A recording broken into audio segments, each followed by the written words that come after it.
رسول اللہ صلی اللہ علیہ وآلہ وسلم نے فرمایا، ایک آدمی صرف مکھی کی وجہ سے جنت میں چلا گیا اور دوسرا جہنم میں۔ صحابہ نے عرض کیا، یا رسول اللہ وہ کیسے؟ نبی کریم نے فرمایا، دو آدمی ایک قبیلے کے پاس سے گزرے۔ اس قبیلے کا ایک بت تھا جس پر چڑھاوا چڑھے بغیر کوئی آدمی وہاں سے گزر نہیں سکتا تھا۔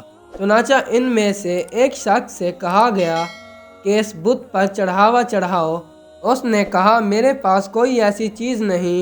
قبیلے کے لوگوں نے کہا، تمہیں چڑھاوا ضرور چڑھانا ہوگا، خواہ مکھی ہی پکڑ کر چڑھاؤ۔ مسافر نے مکھی پکڑی اور بت کی نظر کر دی۔ لوگوں نے اسے جانے دیا، چنانچہ وہ اس چڑھاوے کی وجہ سے جہنم میں چلا گیا۔ ایک اور آدمی بھی وہاں سے گزرا۔ قبیلے کے لوگوں نے دوسرے آدمی سے کہا، تم بھی کوئی چیز بت کی نظر کرو۔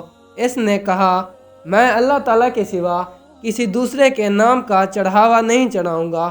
تو لوگوں نے اسے قتل کر دیا اور وہ شخص جنت میں چلا گیا۔